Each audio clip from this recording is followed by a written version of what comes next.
Hi, my name is Africa and I hope you are keeping safe.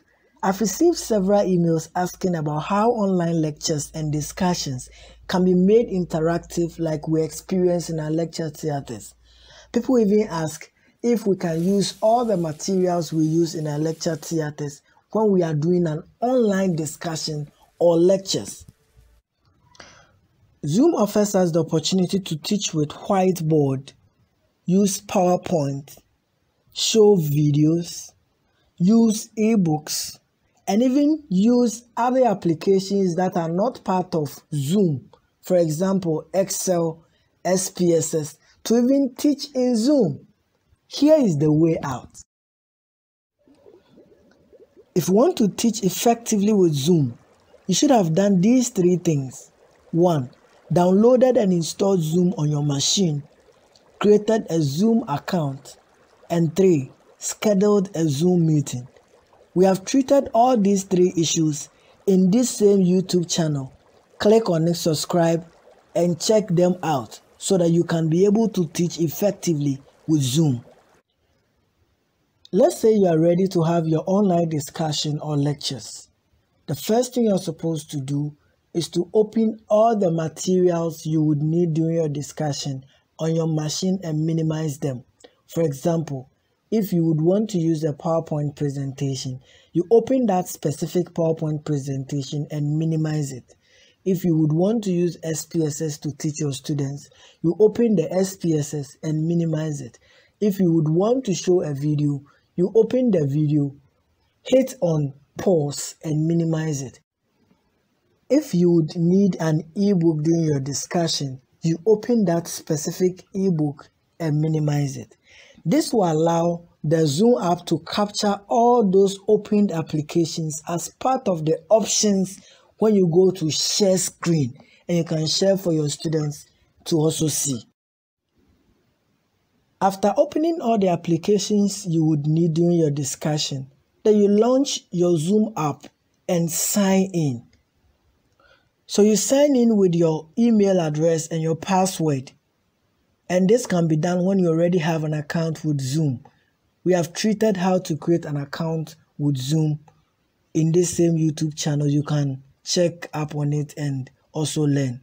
So I'm logging in, as you can see on your screen, with my email address and password. I hit on sign in and it takes me directly into my account. Now, when you come into your account, what you need to do is to go to meetings. You click on it and all the meetings you have scheduled will come. Now, the one you want to start, you click on it, it will come on the right, and you click on start meeting and it takes you directly into the class. If you have any difficulty, you may check on our previous videos on how to schedule, how to set up, and so on. Now I'm in a class, so you can see me on your screen. You join with computer audio, yes, so that when you speak, they can hear you.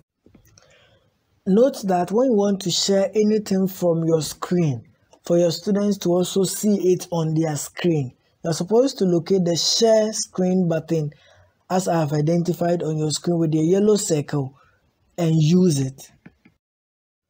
When you click on the share screen button, Zoom captures every application that has been opened on your machine. So on your screen, you can see a number of boxes right here. You can see the first one is the Zoom screen itself. You can see the whiteboard, yes, where my cursor is. You can see my PowerPoint presentation I opened. I've seen an ebook.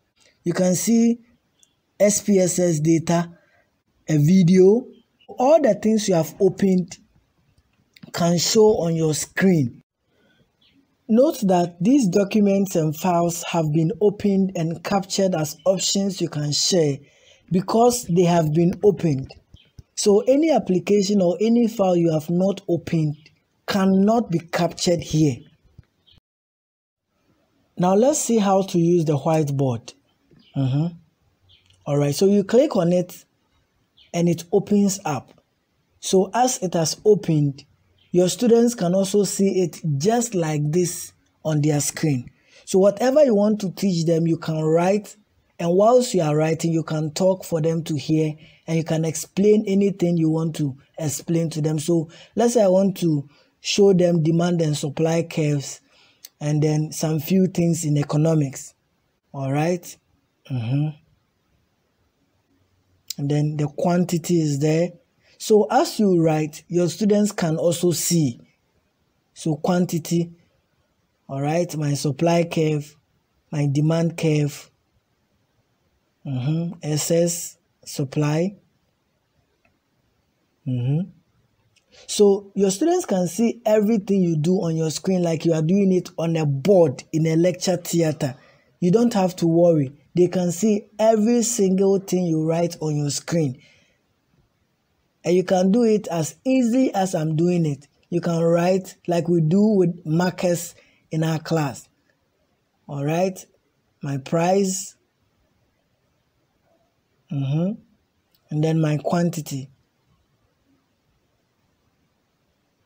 All right. So anything you write, they can see. Let's say I'm done.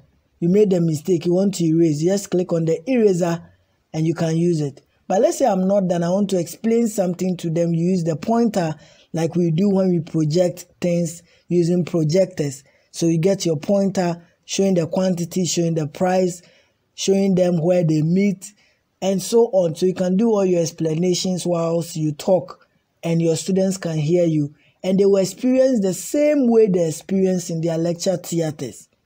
All right, let's say I'm done. You click on eraser and you erase everything like you are using a duster to clean the board in the lecture theater. All right, so I'm cleaning it because I'm done. All right, let's say it is not drawing that you have to draw. You are supposed to write. You can still use the marker to write if you are comfortable. But if you are not, you can use text and type. So you click on the text and then it will give you a box to type in. The boy is going to school. Let's say it is com skills. You are doing sentence analysis or something. So you write whatever you want to write, and your students can see this on their screen, whether they are using a phone, whether they are using a laptop, they can see everything you write.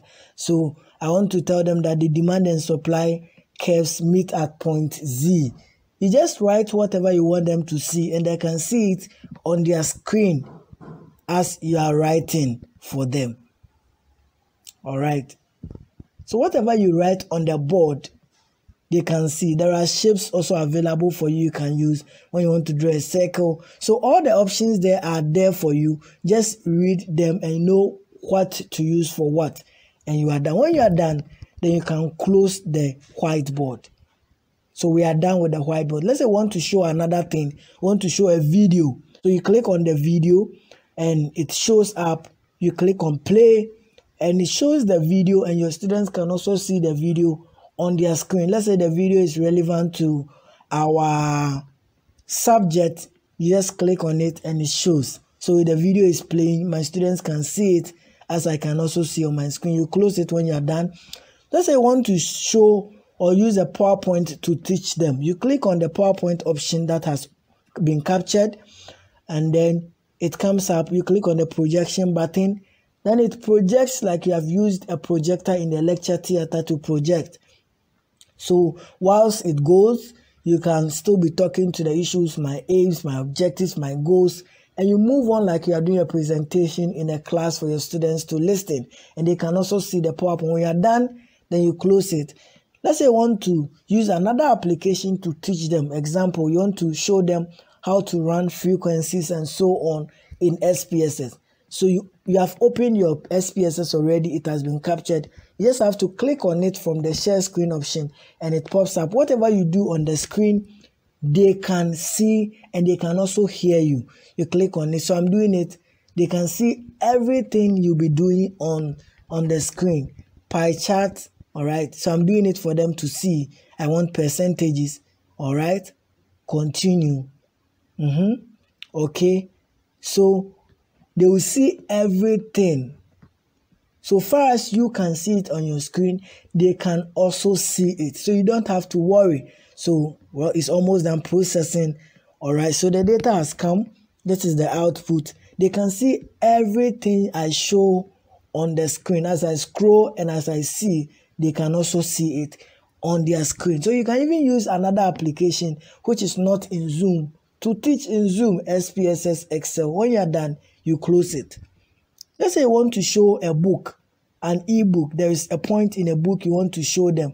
You just have to select that book, Criminal Code, that is the book, and then you scroll to where you want to show them something. If you are not so comfortable that they will locate the point, you can also use the pointer here, and then the pointer will be directing them on where you are talking about, the point you are making, and so on. So you just have to look through the options, and then you will know which of the options you want to use: a pointer, a pen, an eraser, and so on.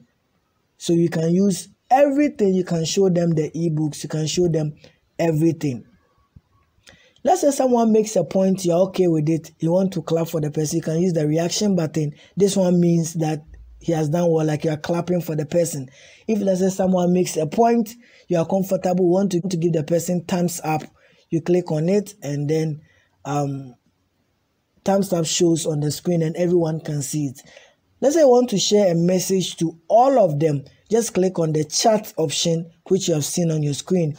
And if the option is on everyone, you type whatever you want to type and send. And right away, everyone who is online can see the message you sent. So I wrote, I have a question.